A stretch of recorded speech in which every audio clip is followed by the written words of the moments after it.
ইভেলি বিশ্বংলাপে আপনাদের সবাইকে স্বাগত জানাচ্ছি। আমি আফসার উদ্দিন। আমরা প্রতিদিন ব্যবসা বাণিজ্যের নানা বিষয় নিয়ে এই অনুষ্ঠানে আলোচনা করে থাকি। আমাদের সাথে বিশিষ্টজনরা, অর্থনীতিবিদ, ব্যবসায়ীরা আমাদের সাথে যুক্ত থাকেন সবসময়।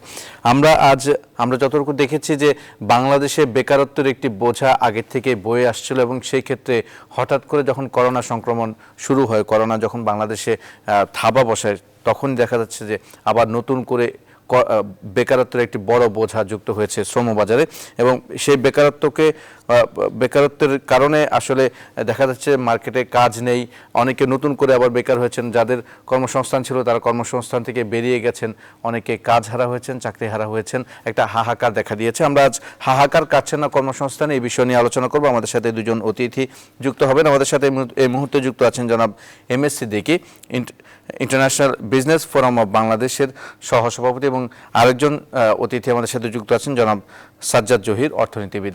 আমরা মূল আলোচনায় আসবো আপনাদের কাছে। আমরা আলোচনা যাবার আগে আমাদের দিনের প্রধান সংবাদের একটি সংবাদ দেখে আসবো। রাজধানীর পাইকারি বাজারে চালের দাম বস্তাপ্রতি কমেছে 50 থেকে 100 টাকা পর্যন্ত, তবে খুচরা বাজারে তার প্রভাব নেই বললেই চলে। ব্যবসায়ীরা বলছেন আমদানি করা ভারতীয় চাল আসছে, এই খবরে দামের ঊর্ধ্বমুখী লাগাম টানা গেলেও তা এখনও বাজারে এসে পৌঁছায়নি। অন্যদিকে ঢাকার বাইরের মোকামেও কিছুটা কমেছে চালের দাম। রাজধানীর পাইকারি ও খুচরা বাজার ঘুরে এই বিষয়ে বিস্তারিত জানাচ্ছেন আমাদের সহকর্মী বাবু কামরুজ্জামান।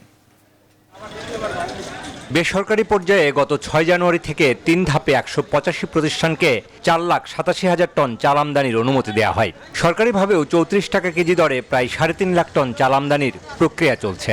এত উদ্যোগের পরও চালের বাজারে স্বস্তি মেলে না ভোক্তাদের।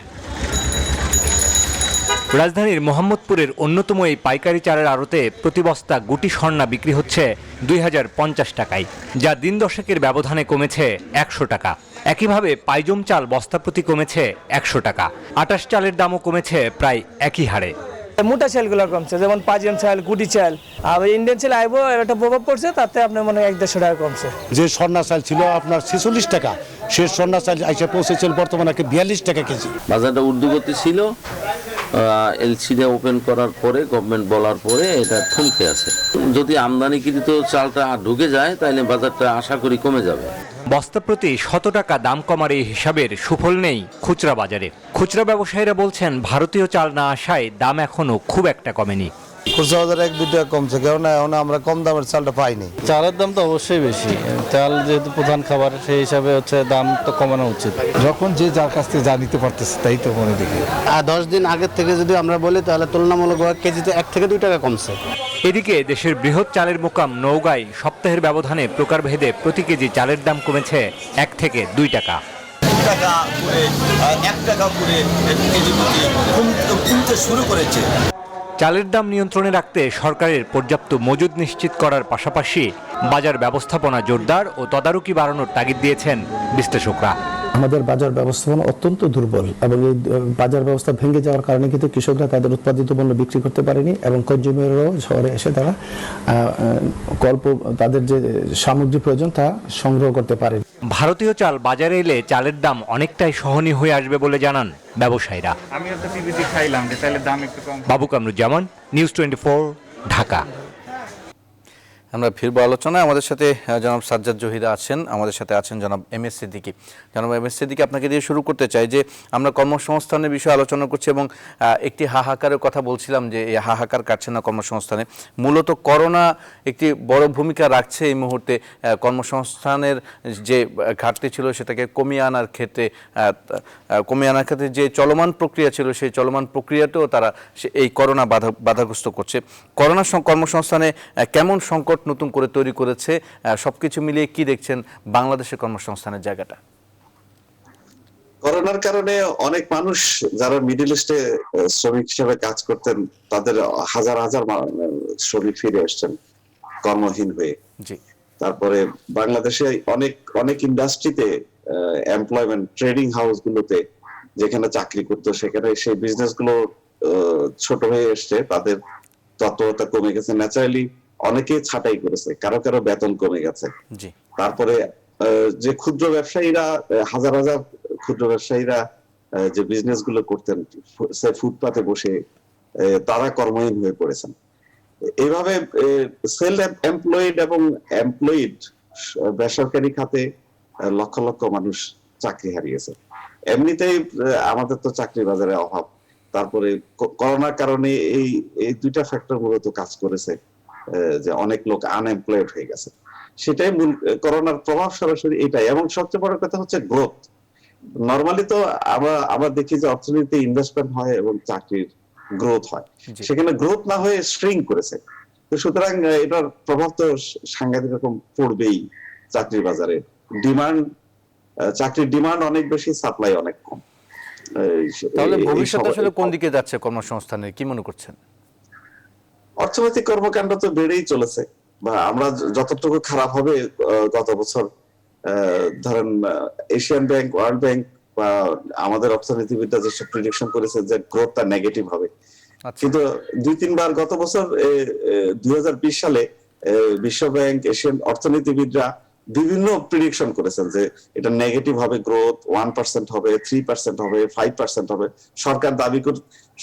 সরকার বলছেন 5.5%, কিন্তু বিশ্ব ব্যাংক, এশিয়ান ডেভেলপমেন্ট ব্যাংক বলছে যে আমাদের গ্রোথ 3.5%। এই গ্রোথ কিন্তু মানে প্র্যাকটিক্যাল ফিল্ডে দেখা যাচ্ছে যে চাকরির বাজারে আসলে ওইভাবে এমপ্লয়মেন্ট বাড়েনি, বরং কমে গেছে। নতুন রিক্রুটমেন্ট ধরতে গেলে নাই, আর বরং কিছু কিছু অনেক বেশি লোক ছাঁটাই হয়েছে। তো সুতরাং ওই গ্রোথের কথা বাদ দিলেও এইটুকু অন্তত বলতে পারি যে চাকরির বাজারে বাড়ছে না তেমন। নতুন করে যে চাকরি হবে সেই নিশ্চয়তাও কিন্তু এখন সেভাবে দেখা যাচ্ছে না এখন পর্যন্ত। আমি আপনার কাছে নিশ্চয়তা আছে, যেহেতু আমাদের প্রোগ্রেসিভ, আমরা রিকভারি হচ্ছে। রিকভারিটা যদি এই রেটটা যদি ঠিক থাকে, মানুষ ক্রমশ কনফিডেন্স বাড়বে, মানুষ তখন ইনভেস্টমেন্ট, যেমন এখন কেউ বড় ইনভেস্টমেন্টে যাচ্ছে না, তো ইনভেস্টমেন্টে গেলেই তো এমপ্লয়মেন্ট অপরচুনিটি বাড়বে। জনাব এম এস সিদ্দিকী, আমি আরো কিছু প্রসঙ্গ আছে সেগুলো নিয়ে আপনার কাছে আসবো। আমাদের সাথে জনাব সাজ্জাদ জহির আছেন, তার কাছে একটিবার যেতে চাই। আমরা দেখেছি যে করোনা কিন্তু আমাদের জীবন মান সহ জীবনের অনেকগুলো অনুষঙ্গে একদম সরাসরি প্রভাব ফেলেছে। বিশেষ করে আমরা যদি অর্থনৈতিক দিকটা বিবেচনায় নিই, দেশের আর্থসামাজিক প্রেক্ষাপটে আসলে কি ধরনের প্রভাব ফেলেছে করোনা, এবং এই প্রভাবের ফলাফল আসলে সামনের অর্থনীতির ক্ষেত্রে কি ঘটতে পারে বলে মনে করছেন জনাব সাজ্জাদ জহির?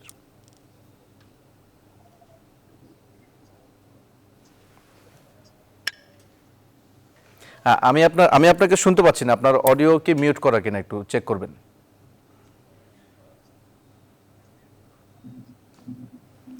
জনাব সাজ্জাদ জহির, আমি আপনাকে শুনতে পাচ্ছি না, আপনার অডিও বোধহয় মিউট করা, একটু আনমিউট করতে হবে অডিওটা।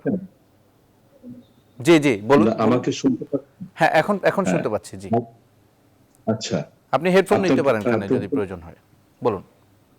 হ্যাঁ, আপনার প্রশ্নটার মূল জিনিসটা হচ্ছে যে করোনার যে প্রভাবটা পড়েছে সেটা তো প্রাথমিকভাবে স্বাস্থ্য খাতে এবং তার সাথে আনুষঙ্গিক লকডাউন রিলেটেড এবং ইকোনমি, কিন্তু এক্সপোর্ট মার্কেটের যে দুরবস্থা, যে কথাটা সিদ্দিক ভাই তুলেছিলেন, এটা কিন্তু খুব সহসা যে রিকভার করবে সেই আশাটা কিন্তু এখনই করা যায় না। বরং বলতে হবে যে প্রাথমিক যে রিকভারির একটা সাইন দেখা গিয়েছিল, পরবর্তীতে ইউরোপ, আমেরিকাতে যে দুরবস্থাটা, যতদিন না পর্যন্ত ভ্যাকসিনের জিনিসটা কমপ্লিট হয় এবং এটা সে সকল বাজারে স্বাভাবিক অবস্থা ফেরত আসে, আমাদের রিকভারিটা সম্পর্কে সুনিশ্চিতভাবে বলাটা কিন্তু ডিফিকাল্ট হবে।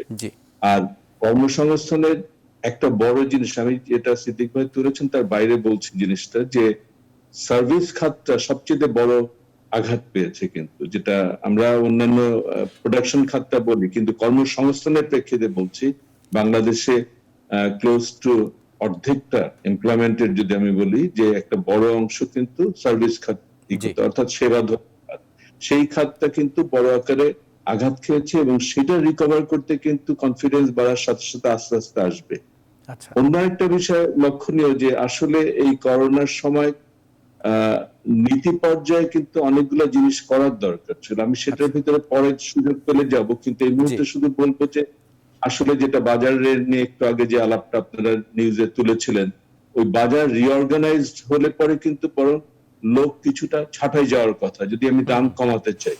আচ্ছা, কারণ আমার ভ্যালু চেইনের অনেক ধরনের সাপ্লাই চেইনের অনেক ধরনের রিঅর্গানাইজ করার দরকার, যেখানে বরং কর্মসংস্থানটা কমে যাওয়ার দরকার। আমি যাতে রিটেল মার্কেটে কম দাম বিক্রি করতে পারি, সেই জায়গাগুলোতে কিন্তু আমরা এখনো রিঅর্গানাইজ করতে পারিনি। অর্থাৎ অদক্ষ ব্যবস্থা নিয়ে যদি আমরা প্যান্ডেমিকের পরবর্তীতে হাজির হই, গ্লোবাল অর্থনীতির সাথে কিন্তু আমরা পাল্লা দিয়ে পারবো না। এটা একটা দিক তুলে রাখছি।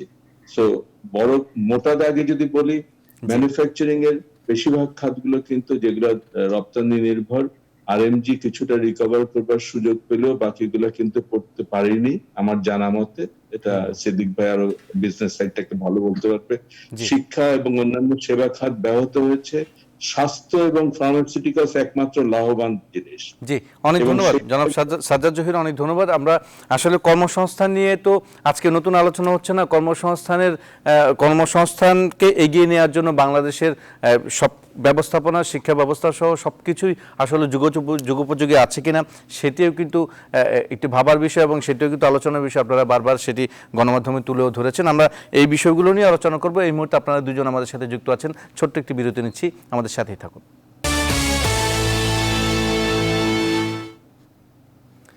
বিরতির পর আবারও স্বাগত। এই ভ্যালি বিশ্ব সংলাপে আমাদের সাথে জনাব সাজ্জাদ জহির আছেন জনাব এম.এস. সিদ্দিকী। জনাব এম.এস. সিদ্দিকী, আমি যেটি বলে গিয়েছিলাম বিরতিতে, যে মূলত কোন কোন বিষয়গুলো আসলে বাংলাদেশের কর্মসংস্থানের উন্নয়নের ক্ষেত্রে বাধা হিসেবে কাজ করেছে বা করে আসছে, বিশেষ করে যুগের সাথে তাল মিলিয়ে যে কর্মসংস্থান হওয়ার দরকার সেটি দেশে আদৌ হচ্ছে কিনা, এবং তার পেছনে যদি না হয়ে থাকে বাধাগুলো কি কি হতে পারে?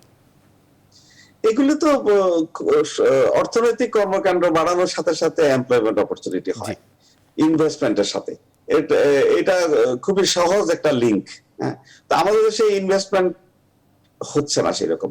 প্যান্ডেমিকের আগেও তো আমরা আলোচনা করেছি আপনাদের এই টিভিতে, সেই যে আমাদের যতটুকু ইনভেস্টমেন্ট হওয়া উচিত, অথবা আমরা যে গ্রোথ রেটের কথা বলি, সেই গ্রোথ রেটের সাথে ইনভেস্টমেন্ট ম্যাচ করে না। আমাদের দেশের ব্যাংকগুলোতে আনইউটিলাইজ টাকা পড়ে আছে, সেটা ইনভেস্টমেন্ট হচ্ছে না, বা ব্যাংক লোন নিচ্ছে না। তারপরে আমরা পাবলিক সেক্টরেও আমরা ট্যাক্স বেশি পাচ্ছে না, সরকার বেশি ইনফ্রাস্ট্রাকচারে বা ডেভেলপমেন্টে ইনভেস্ট করতে পারছে না। এগুলো তো আমরা আলোচনা করছি, প্যান্ডেমিকের কথা বাদ দিলাম। আমরা আরেকটি বিষয় দেখেছি যে দীর্ঘ সময় শিক্ষিত বেকারের সংখ্যা বাংলাদেশে বেশ উল্লেখযোগ্য, এবং বিশেষ করে উচ্চশিক্ষার হার যাদের মধ্যে বেশি তাদের মধ্যে বেকারত্বের হারও বেশি। সেটির পিছনে আসলে কি কারণ? এবং আমরা তার পাশাপাশি আরেকটি পয়েন্ট বলতে চাই, এত উন্নয়ন কাজ হচ্ছে, সেই উন্নয়ন কাজ আমাদের তরুণদেরকে কিন্তু আমরা কোনোভাবে যুক্ত করতে পারছি না। তার পেছনে আসলে কোনো ধরনের কারণ আপনারা খুঁজে পাচ্ছেন কিনা? এটা এই দেশে আমরা 100টার উপরে প্রাইভেট ইউনিভার্সিটি করে ফেলেছি, কিন্তু 100টা তো পলিটেকনিক ইনস্টিটিউট করিনি। 100টা ট্রেড ইনস্টিটিউট আমরা কোর্স দেওয়ার জন্য কোনো ইনস্টিটিউট করিনি।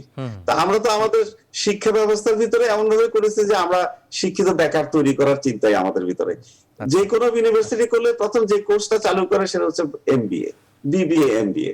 তা আমরা তো ইঞ্জিনিয়ারিং, তাও আবার ইঞ্জিনিয়ারিং এর ব্যাপারে আপত্তি করা উচিত। সেটা হচ্ছে যে ডিগ্রি দিয়ে কি হবে? আমাদের তো প্রফেশনালিটি, আমাদের নাই, আমাদের টেকনিশিয়ান নাই, আমাদের ডিপ্লোমা ইঞ্জিনিয়ার নাই, আমাদের সুপারভাইজার নাই। যেমন একটা হিসাবে বলি, শুধু এইটা না, ইঞ্জিনিয়ারিং ক্ষেত্রে না, সারা দুনিয়াতে নিয়ম হচ্ছে একজন ডাক্তারের সাথে 3 জন নার্স এবং 6 জন টেকনিশিয়ান থাকবে। এটা হলো একটা থাম্ব রুল। আমাদের দেশে উল্টা, আমাদের দেশে 3 জন ডাক্তারের সাথে 1 জন নার্স, এত কম নার্স। টেকনিশিয়ান তো নাই, আমাদের টেকনিশিয়ান তৈরি করা হয় না সেভাবে আমাদের ল্যাবরেটরি। সেই জন্য তো আমাদের রোগীরা বিদেশে চলে যায় চিকিৎসা করার জন্য, সার্ভিসটা পায় না বলে। যদি আমরা শুধু ডাক্তারদেরকে ব্লেম করতে থাকি, তো আমাদের শিক্ষা ব্যবস্থাতে যেভাবে পরিকল্পনার ভিতরেই ঘাটতি আছে। আমাদের মার্কেটের যে ডিমান্ড চাকরি ক্যান্ডিডেটের, সেটা অপোজিট। আমরা তো ওইভাবে তৈরি করে ফেলেছি। হ্যাঁ, অনেক ধন্যবাদ জনাব সাজ্জাদ জহির। আমি আপনার কাছে এই বিষয়ে আরেকবার আসতে চাই। সেটি হচ্ছে যে আমরা যদি শ্রমবাজারের দক্ষতা এবং চাহিদার সাথে শিক্ষা ব্যবস্থার তুলনা করতে যাই বা শিক্ষা ব্যবস্থার সামঞ্জস্যতা খুঁজতে যাই, তাহলে আসলে কোন কোন বিষয়গুলোকে প্রাধান্য দিবেন যেটি আসলে কর্মসংস্থানের সাথে যায় না বা পরিবর্তন আনা উচিত শিক্ষা ব্যবস্থায়? কি বলবেন এই বিষয়ে? প্রথম বিষয়টা কিন্তু শ্রমবাজার, যখনই আমরা বলছি শ্রম যাচ্ছে কোন একটা জিনিস উৎপাদনে, যে উৎপাদনের একটা বাজার আছে। জি, যেটা সিদ্দিক সাহেব বলতে চেষ্টা করছিলেন বিনিয়োগের নামে, মূল কথাটা হচ্ছে যে এমন কোন বাজার আছে কিনা যে বাজার পাওয়ার জন্য কোনো একটা দ্রব্য উৎপাদন করতে, যে দ্রব্য উৎপাদনের জন্য শ্রম দরকার এবং শ্রম সংস্থান বাড়বে।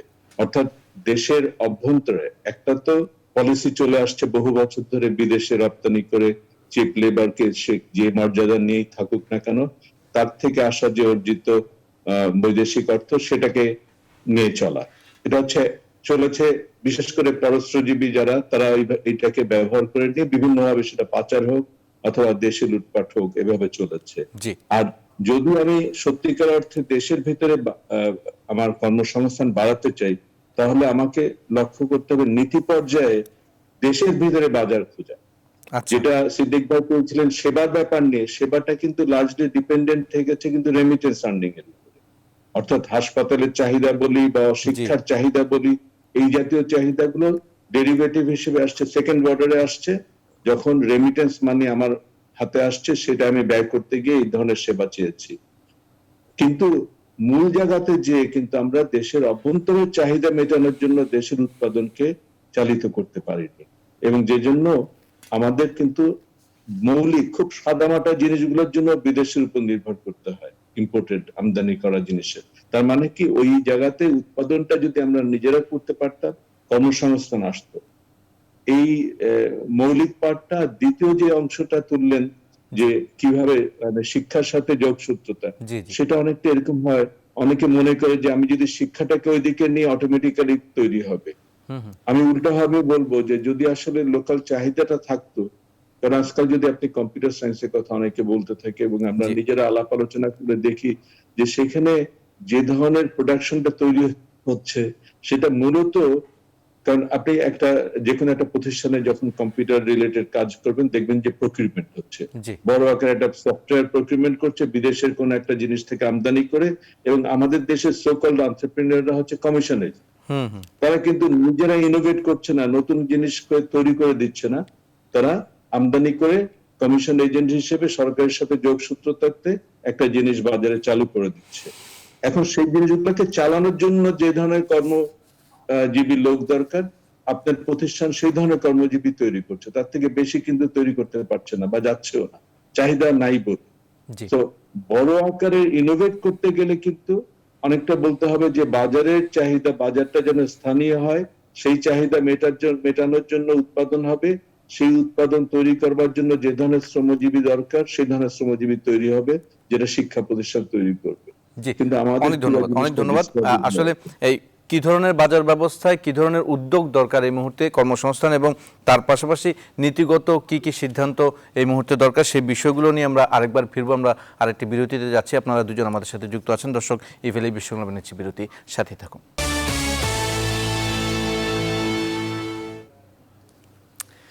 আরেকবার স্বাগত জানাচ্ছি ইভেলি বিশ্বংলাপে। আমরা হাহাকার কাটছে না কর্মসংস্থানে, এই বিষয় নিয়ে আলোচনা করছিলাম। আমাদের সাথে দুইজন আলোচক এখনো যুক্ত আছেন। আমাদের সাথে আছেন জনাব সাজ্জাদ জহির, আছেন জনাব MS সিদ্দিকী। আপনাদের দুজনকে আরেকবার স্বাগত জানাচ্ছি আমাদের আজকের ইভেলি বিশ্বংলাপে। আমরা একদম শেষ প্রান্তে আছি, অনুষ্ঠানের একদম সমাধানের পথ খোঁজার চেষ্টা করবো আমরা এই অংশে। মূলত বাজার ব্যবস্থাপনার কথা বলছিলেন আপনারা, অনেকগুলো বিষয় তুলে ধরেছেন যেগুলোর মাধ্যমে আসলে কর্মসংস্থানের জায়গাগুলোকে আরও টেকসই জায়গায় নিয়ে যাওয়া সম্ভব। সেই সমাধানের পথ আসলে আমরা কিভাবে খুঁজব, তার পাশাপাশি আমরা দেখেছি যে জ্ঞানদান এবং পেশা নির্বাচনে যারা শিক্ষার্থী থাকে তাদের পেশা নির্বাচনে সামনের দিনগুলোকে যে দেখিয়ে দেয়া, সেই জায়গাটা আসলে কতটা শিক্ষা ব্যবস্থায় জোরদার হয়েছে, সমন্বিত শিক্ষা ব্যবস্থা আদৌ দরকার আছে কিনা, তার পাশাপাশি ভবিষ্যতের বাজার সম্পর্কে কোনো ধরনের গবেষণালব্ধ জ্ঞান তাদের দেয়া হয় কিনা, এই দিকগুলো বিবেচনা করে আসলে কর্মসংস্থানের জায়গাটাকে নিশ্চিত করার জন্য কি করা যেতে পারে, জনাব MS সিদ্দিকী। তো নেই, সেটা তো আমরা দেখছি। আমরা যেভাবে এডুকেশনাল ইনস্টিটিউটগুলো গড়ে তুলেছি, তাদেরকে সেখানে যেভাবে পড়ানো হয় বা যা পড়ানো হয় এগুলো বাস্তবের সাথে মিল নেই, এটা কিন্তু প্রায় আমরা এমপ্লয়াররা অভিযোগ করেন যে আমরা আমাদের উপযুক্ত কর্মী পাই না, অথবা যে শিক্ষাটা ইনস্টিটিউটগুলোতে দেওয়া হয় সেগুলো আমাদের সাথে ম্যাচ করে না, তাতে নতুন করে ট্রেনিং দিতে হয়।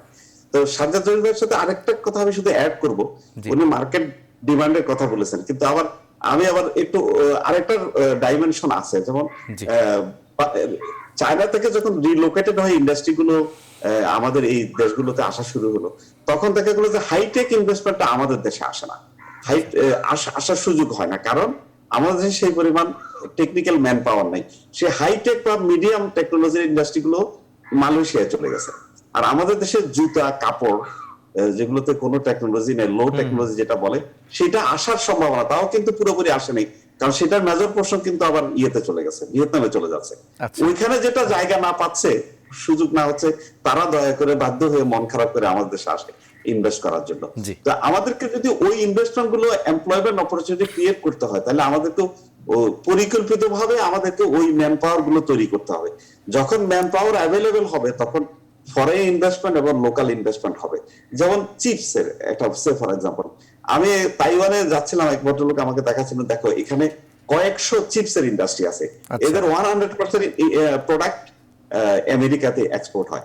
এরা রিলোকেট করবে, সুবিধা মতো জায়গা পাচ্ছে না। সুবিধা মতো জায়গা পাচ্ছে না মানে সেখানে সুবিধা মতো ওয়ার্কার পাওয়া, টেকনিশিয়ান পাওয়া যাচ্ছে না বিভিন্ন জায়গায়, যার জন্য বাধ্য হয়ে আমাদের থেকে অনেক বেশি এক্সপেন্সিভ মালয়েশিয়া, ইন্দোনেশিয়া, এই দেশগুলোতে ওরা এই ইন্ডাস্ট্রিগুলোকে রিলোকেট, রিলেটিভলি চিপার, সেই জন্য সেখানে যাচ্ছে। তো শুধু আমরা যদি আমাদের এডুকেশন ব্যবস্থাটাকে এমপ্লয়মেন্টের পরিকল্পিতভাবে ইনভেস্টমেন্টের সাথে বা ভিশনারি চিন্তা নিয়ে যদি আমরা করি, যেমন আমাদের দেশে কি ধরনের ইন্ডাস্ট্রি গুলো ডেভেলপ করবে, এই চিন্তাটা আমরা যদি করি, তাহলে অ্যাকর্ডিংলি আমরা যদি ম্যান পাওয়ার তৈরি করি আমাদের ইনস্টিটিউশন গুলোতে, এগুলো প্রাইভেট সেক্টর হয়তো ডিমান্ড ডিপেন্ড, ইমিডিয়েট ডিমান্ডকে হয়তো চিন্তা করবে প্রাইভেট ইনস্টিটিউশন গুলো বা ইউনিভার্সিটি গুলো। এগুলো আসলে সরকারের প্ল্যানিং কমিশন থেকে, ইউনিভার্সিটি গ্র্যান্ট কমিশন থেকে এগুলোকে সরকারি এগুলোকে প্ল্যান করতে হবে যে হ্যাঁ, আমাদের আগামী 10 বছরে এই ধরনের ম্যান পাওয়ারের রিকোয়ারমেন্ট হতে পারে, অথবা আমাদের যে অর্থনৈতিক পরিকল্পনা, আমাদের যে ইনভেস্টমেন্ট প্ল্যানিং আছে, এটাতে আমরা এই ধরনের ম্যান পাওয়ার দরকার। অ্যাকর্ডিংলি আমরা এডুকেশন ইনস্টিটিউটগুলোকে রিশেপ করে নেব। এটা যদি না করা যায়, তাহলে ওই মিসম্যাচ সবসময় থেকেই যাবে। জি, অনেক ধন্যবাদ জনাব এম এস সিদ্দিকী। আমরা পরিবেশ, প্রতিবেশ, শিক্ষা ব্যবস্থা, বাজার ব্যবস্থাপনা এবং ভবিষ্যতের বিশ্ব যদি মাথায় নিই, তাহলে কর্মসংস্থানের এই মুহূর্তে কি কি ধরনের পরিকল্পনাগুলো নেওয়া উচিত, কি কি ধরনের নীতিগত সিদ্ধান্তগুলো আসা উচিত, এই বিষয়ে আসলে একটু আলোকপাত যদি করতেন জনাব সাজ্জাদ জহির। আমি দুই পর্বে চিন্তা করি। একটা হচ্ছে যে আশুভাবে কি কি করণীয়, যাতে কিনা রাজনৈতিক অস্থিতিশীলতা বাড়তে না যায়, এবং কিভাবে ঠেকা কাজের মতো, মানে শর্ট টার্মে। আরেকটা হচ্ছে লং টার্ম প্ল্যানিং এর জন্য কি ধরনের রিস্ট্রাকচারিং দরকার।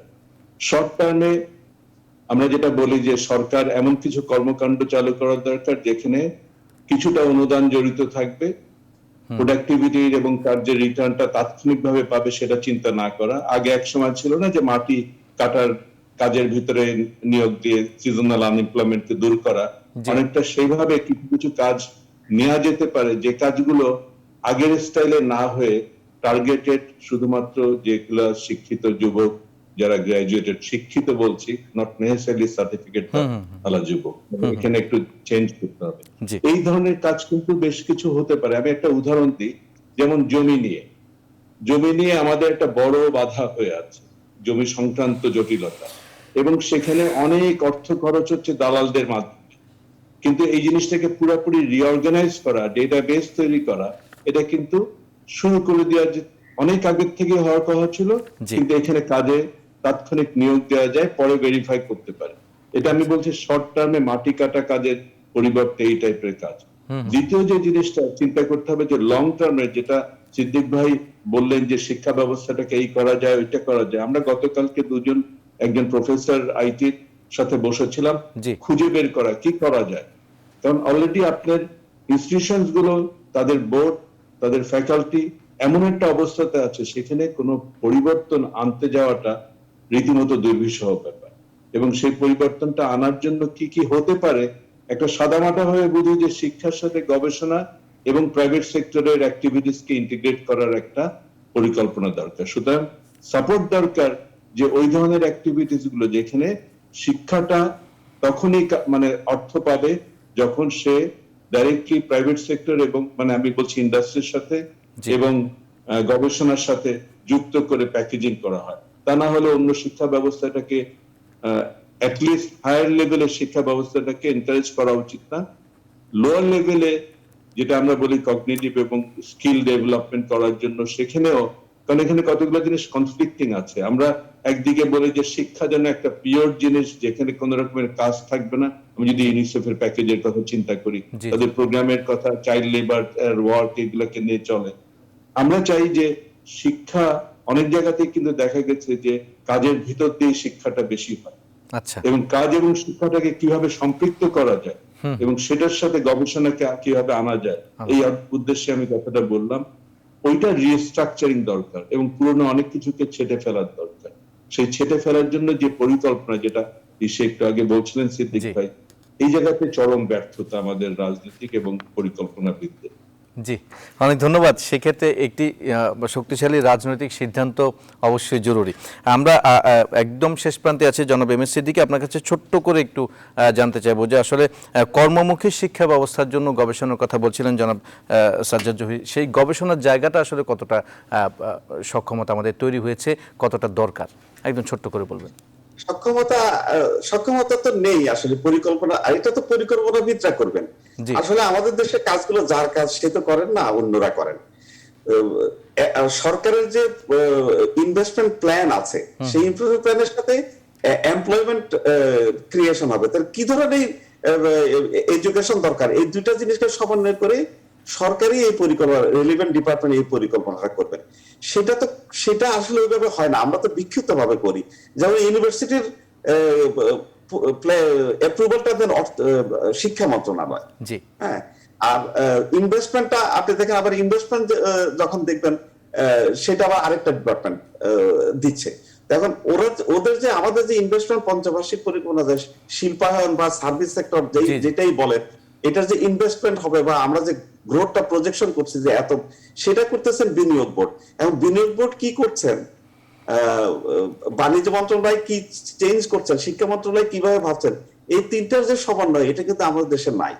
অর্থাৎ সমন্বয়হীনতাকে আগে দূর করতে হবে সবকিছু মিলিয়ে। অনেক ধন্যবাদ। তারপরে আবার একেবারে উপর লেভেল থেকে, আমাদের রাজনৈতিক নেতৃত্বের উপর লেভেল থেকে এটাকে এমন ভাবে দেখতে হবে।